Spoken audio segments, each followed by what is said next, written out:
Gotta get some AC going in here. It's getting hot. Yeah. Attention all newcomers. This is not a Ain't game. nothing to it but to do it, you feel me? This is life. Let's get We it. put blood, sweat, and tears into this. So Look, I push that weight to get that dough, but I don't break cause I've been broke. If ain't no pain, then ain't no growth. To keep it 100, I came into running and bet if I had to, I'd do it again. It ain't no race if I don't win. In spite of the odds.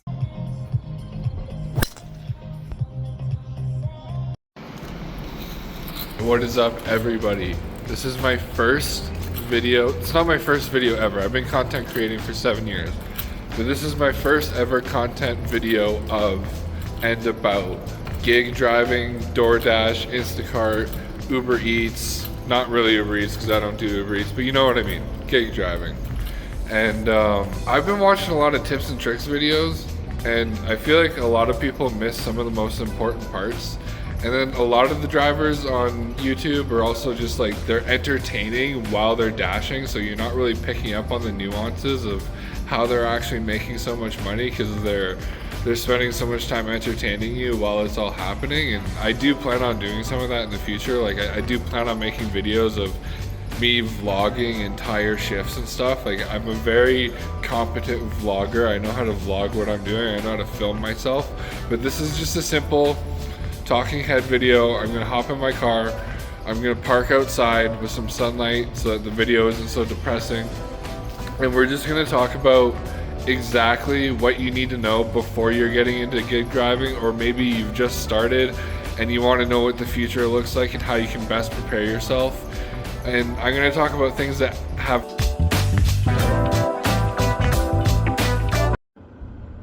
Alright guys, so I just want you guys to know my background on sort of how I subconsciously learned how to become a profitable gig driver pretty much first try within the first time I ever went out to go deliver.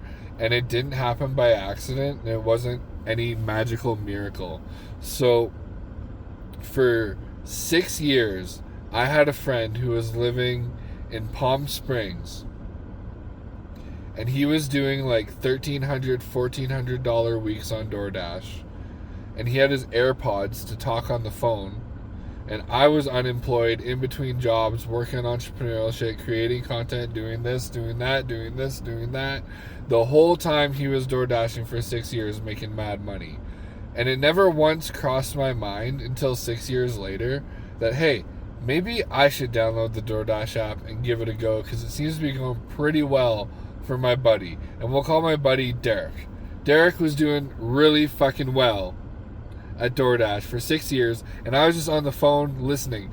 But I wasn't not paying attention either, because subconsciously I learned that, you know, the simple things like dollar per mile, dollar per kilometer, wherever you are, wherever you live, whatever you go by, dollar per hour matters. Getting a store that takes too long to deliver you your order is kind of a setback, and it wastes a lot of time, and it costs you money, and you can get dragged out of your zone, and the whole time you're driving back you're not getting paid for any of that dead time, just getting back to your zone. And like little simple things I just picked up on because he would complain about these things, or he would talk about what he learned, or I'd genuinely be there on the phone with him as something happened while he was door dashing. Like I may as well have been in the passenger seat of his car for 6 years, because I just knew how it fucking works. So like when I downloaded DoorDash for the first time, the first order that ever came into my phone, I can guarantee you, if you DoorDash right now, or Instacart, or Uber Eats, or anything, the first order that came to your phone, I guarantee you accepted it. I'm not talking about the first one of the day. I'm talking about your first one ever. Think about it. Did you accept your first order ever? If you did, I hope it was a good one. If it was a shitty one, I hope you learned from it. But I probably declined my first 3 orders because the dollar per kilometer was just terrible. I'm in Canada, by the way, so I go by dollar per kilometer. Anyway, let's get into some lessons. I have knowledge now from experience of practical doing it and multi-apping. I have Instacart as well, but we're going to focus on DoorDash here because DoorDash is the one that most of us are using and relying on most of the time. I find a lot of multi-appers, like people that have Amazon, and people that have Walmart, Spark and stuff, they're in a different category, but for food delivery, DoorDash and Uber Eats are like the holy grail. And I guess that's lesson number one. If you're not going to do DoorDash, by God, sign up for Uber Eats because you will do just as well. So anyway, with DoorDash, you have to have a fuel efficient car. In Canada, that is 45 kilometers, 45 liters of gas per kilometer. I don't actually know. I know it's something.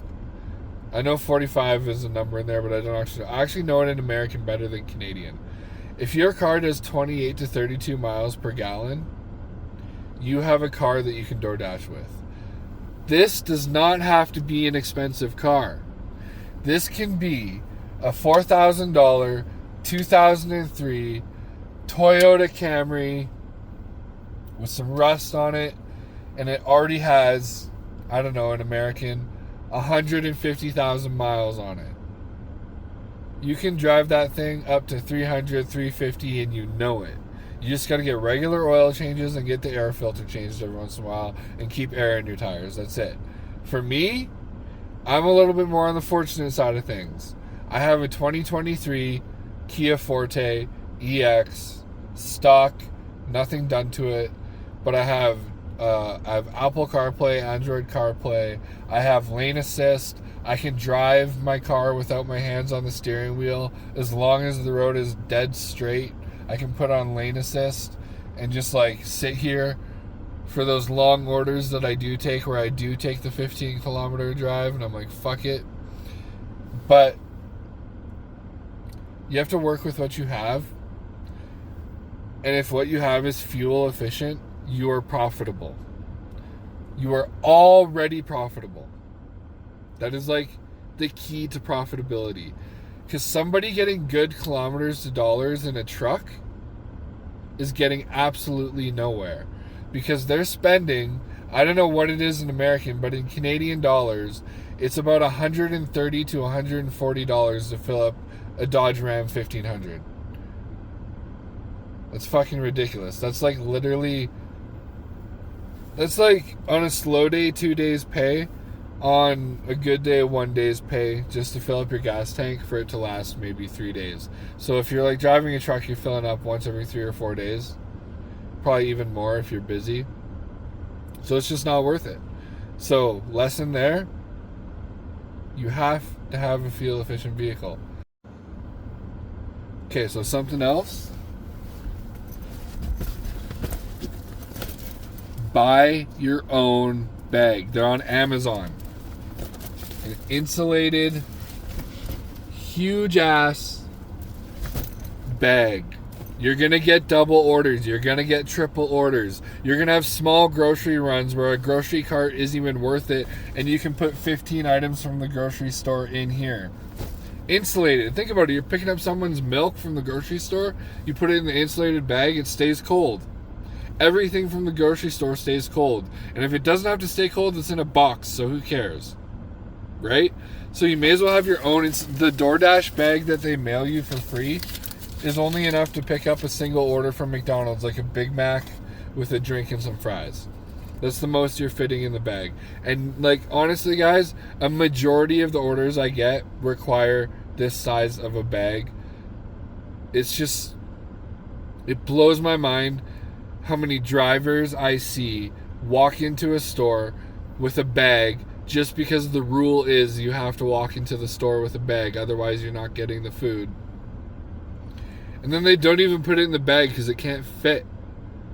And then the food's cold by the time it gets to... I'd love to know what their reviews are, you know? That's a 3-star driver, 2-star driver right there, delivering cold food all day, every day, wondering why they're not making any money. This bag will make you money. It's going to cost you $25, And in about 4 hours of dashing, the bag is paid for itself. Literally. Okay, what else? Everybody on YouTube is going to say the same thing. If you don't have a pizza bag, you can't pick up pizza orders. And if you need a pizza bag, the store will give you a pizza bag for free. You don't want the free pizza bag for free, because then you're representing someone else's brand every time you get out of your car. It says Domino's. I just don't want people thinking that I'm working at Domino's. Like, I'm way more a proud self-employed delivery driver at DoorDash than an employee delivering for Domino's. But anyway, this bag can hold up to 5 or 6 extra large pizzas. The free bag that they're going to give you is not going to hold that many pizzas. Now, hold on, I got to get out of the car for this one. This is the one nobody thinks of.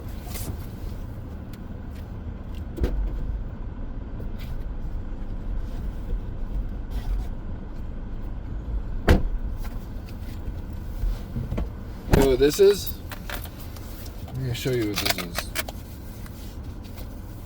This is a drink tray. I can hold 6 giant ass Slurpees from 7-Eleven. I can hold 6 giant ass drinks from Wendy's. Have I had to use it yet? Absolutely not. Nobody has ordered anything with 6 drinks or 4 drinks or 5 drinks yet. But you have to be thinking, you got to be thinking like a business. That's what I'm going to be getting into later in this video. Everything is I'm in a dress shirt. This is how I dress when I'm dashing. This is business, baby. You know what I mean? Put on a nice shirt. Feel good about yourself. I'm going to get into a major one right now. You guys get the point with being prepared for being able to carry shit. Okay. Taxes. This one is the exact same for the United States and New Zealand or Australia or Canada or wherever you're gig apping from. You are being self-employed, taxed as a self-employed person. You're not just telling yourself this fantasy of, oh, I'm self-employed now. No, you're actually self-employed now. If you don't have the money at the end of the year to pay your taxes, you're fucked. So make a separate account in your accounts titled DoorDash tax money, or if you're multi-apping, gig app tax money. Put the money off to the side, literally every time you pay yourself out weekly. That's the next thing. Every time you pay yourself out weekly, or you automatically get paid out weekly, put $50 or $100 towards your taxes. And at the end of the year, you're going to have more money than you need to pay your taxes. So after you pay your taxes, what's left is your tax return. So most gig drivers at the end of the year just accept the fact that they're going to owe taxes, and they're going to spend the first 3 months of the next year paying off those taxes. It's not how it works. You can save more than you need for taxes, and at the end of the year have money left over and actually get a tax return that you're giving yourself. Okay, so now we're going to talk about paid weekly versus paying yourself out at the end of a shift. There's only one reason you need to pay yourself out at the end of the shift. You're flat fucking broke and you need to gas up for your next shift. I've been in that situation recently. But it is what it is. Anyway, other than that, I have learned the hard way that and the reason I was in that situation is because I was losing money, paying myself out every day or two, and thinking that I'm accumulating money when really I'm just spending it. Just spending it. I'm fucking energy drinks and snacks while I DoorDash. You know what I mean? So this is going to tie into something else I say, so I'll just say it right now. Gigging is not your main income. Even if you have 7 fucking apps. The guys that have 7 fucking apps and they're pros, they have YouTube channels bringing in money. It's still not their main income. I have an income that I'm not going to bring up because it's passive, and it took a medical catastrophe for that to happen. And it just is what it is. So I have some passive income, so this is not my main income. So you want to treat it like an actual job in the sense that you work for the whole week, you let all the money accumulate, and then you let it pay out naturally weekly. And then even then, if you've ever had an actual weekly paying job before, you know it's still easy to blow that money before your bills are due. So you still have to be extra careful. For me, my goal is $800 a week. That's $1,600 every 2 weeks. And that's like just over $4,000 at the end of the month. Or $3,600 or $35,000. I don't really know. But $800 a week seems to be what I can get on good weeks. And on shitty weeks, it's $500. And when I know it's a shitty week, it's tempting to cash out right away because you know there's not much more coming. It's just a shitty week. But I promise you, you have more money and you just do better financially when you let yourself naturally get paid out weekly. Also, the next thing, I learned this from Lawson. Oh, I gave away his real name. It's not Derek. So Lawson in Palm Springs. One day, he was like, yeah, I daily cash out all the time, blah, blah, blah, blah. And he was making so much money that it was okay to daily cash out for him because he was just doing so well. But I was like, how many times do you cash out per year, do you think? He's like, oh, I don't know, like 250. So it was like, I don't know, what's a $2 fee for cash out times 250? And he's like throwing away like a good extra $1,000. So it's not a huge amount, but like the fee that you pay to instantly cash out adds up. All right, so this one's like not app related. This is just general life advice that pairs really well with any financial goal. And I've always been able to apply it as a chef. I have 10 years of chef work experience. I've always been able to stick to the schedule that they give me and work my sleep around it and stuff. But in all my ventures of self-employment and side hustles, I've never once been able to follow a proper sleep schedule. Ever. Until 3 months ago, when I really started taking delivery seriously. So, I'm just going to tell you what I do, and then you can figure out what you're going to do. So this isn't advice. This is just me telling you what I do. I go to bed at 9 p.m. Why? Because I saw a Dan Martell reel on Facebook that said if you go to bed at 9 p.m. every day, your whole life gets better. And the reasons should seem obvious, but to those it's not. It's just like you're cutting your day a little early so that you can wake up a little more rested, so you can feel like you slept in even though you woke up at 8 a.m. or 9 a.m. So I go to bed at 9 p.m. and I wake up at 9 a.m. Holy shit, was that the biggest game changer in my earnings. Earnings, guys. I'm not talking about habits and I felt so much better and oh my God, I was writing in my journal and no. I doubled my gig money when I started wake up at 9, leave the house at 10 a.m., get in my perfect spot by 10:30, sit in that zone, get orders, straight through their lunch rush, come home at 2:30 p.m. when everything's dead and I've made money from the whole lunch rush, chill, smoke weed, watch a sermon of church or whatever. I'm not a perfect Christian. I still swear sometimes and stuff. I'm trying to do better. I'm new to faith, but anyway. And then after I get home at like 2:30 p.m. and chill and smoke weed and watch YouTube and do whatever, I go back out on the road at 4 p.m. right as everyone's getting home from work between 4 and 6, and dinner rush starts. And then from 4 until like 8:30 p.m. in my area, after 8:30 p.m. everything goes dead. And then I come home and I go to bed. It's 9:30, go to bed.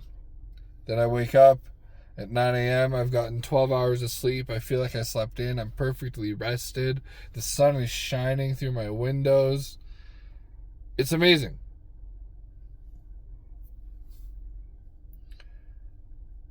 It makes your shift way less stressful because you're not running on fumes. You're not running on an energy drink. You're not running... Well, you might still have an energy drink, but it's not like getting you through. It's just something to sip on. It's a totally different purpose. Okay, now I'm going to bring you back into the apping. Something that's like app direct, actually DoorDash related. And it's so DoorDash related that it actually has absolutely nothing to do with DoorDash. Once you have DoorDash and you've done some deliveries and you've worked your way up from plus to silver, which takes like roughly like 100 deliveries to pull off. I pulled off silver in 89 deliveries. So, you know, and once you're at silver, you're literally like 4 reviews away from being a gold. And then once you're at a gold, you're like a little bit away from being platinum. It's not like getting from plus to silver is literally the hardest part. But you can do it in like anywhere from 80 to 100 deliveries. But anyway, once you do that, the next step is get another app. Sign up for Amazon Flex. Sign up for Walmart Spark.